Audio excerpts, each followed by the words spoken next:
কক্সবাজারের চকরিয়ায় অভিযানে গিয়ে ডাকাতের ছুরিকাঘাতে নিহত সেনা কর্মকর্তা তানজিমের পরিবারকে সমবেদনা জানাতে টাঙ্গাইলে তার বাসভবনে গেছে বিএনপির ভারপ্রাপ্ত চেয়ারম্যান তারেক রহমানের পক্ষ থেকে অবসরপ্রাপ্ত মেজর জেনারেল ফজলে ইলাহি আকবর। সেখানকার খবর নিয়ে যুক্ত আছেন আমাদের সহকর্মী এম এ রাজ্জাক। রাজ্জাক, সমবেদনা জানাতে যারা এসেছেন তারা কি বলছেন এবং তানজিমের পরিবারের পক্ষ থেকে কি বলা হচ্ছে? তিথি, আমি আপনাকে এই মুহূর্তে দেখাতে চাই যে দেখতেই পাচ্ছেন যে এটি একটি কবরস্থান। এই কবরস্থানে কিন্তু নিহত সেনা কর্মকর্তার দাফন সম্পন্ন হয়েছে। এই কবরে এসেই যারা আজকে সেনা বা অফিসাররা এসেছেন তারা এখানে ফুল দিয়ে তাদের শ্রদ্ধা জানানো হয়েছে এবং শ্রদ্ধা জানানো শেষে তিনি এখন দেখতে পাচ্ছেন যে ক্যামেরার সামনে এসে উপস্থিত হয়েছেন এবং তার কাছ থেকে আমরা জানতে চাই যে এখানে তারা কি কি কার্যক্রম করছেন এবং এই যে নিহত হওয়ার ঘটনা, এই ঘটনার পরে তারা কি ব্যবস্থা গ্রহণ করবেন।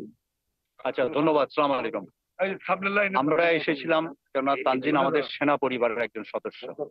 আমরা চাকরিতে থাকি আর না থাকি, সেনা পরিবারে আমরা সবাই একটি সংসার, একটি বংশ, একটি গোত্র। এবং তানজিমের মৃত্যুতে আমরা সেই শোক, আমাদের যে শোক সেটা তাদের পিতামাতা এবং আত্মীয়স্বজনের কাছে শেয়ার করতে আমরা এখানে এসেছি। আপনি এটাও জানেন যে শহীদ প্রেসিডেন্ট জিয়াউর রহমানের ছেলে, আমাদের অ্যাক্টিং চেয়ারপারসন তারেক রহমান, তিনিও কিন্তু এই সেনা পরিবারের একজন সদস্য, শহীদ প্রেসিডেন্ট জিয়ার ছেলে হিসাবে। এবং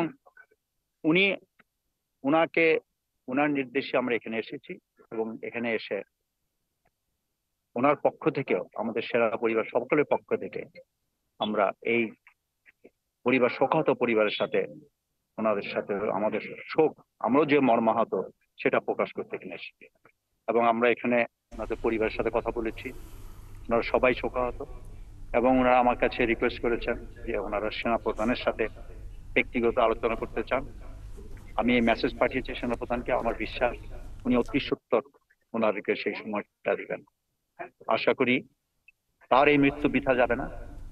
বাংলাদেশে যে এখনো বুককে মারা অনেক সন্ত্রাসী রয়েছে যারা আমাদের উন্নয়নের অন্তরায়, এটা আমরা যদি প্রতিহত করতে পারি ইনশাআল্লাহ আগামীতে এগিয়ে যাবে। তিথি, শুনতেই পেলেন। ধন্যবাদ এম এ রাজ্জাক। সঙ্গেই থাকবেন আমাদের সাথে। টাঙ্গাইল থেকে সহকর্মী এম এ রাজ্জাক যুক্ত ছিলেন।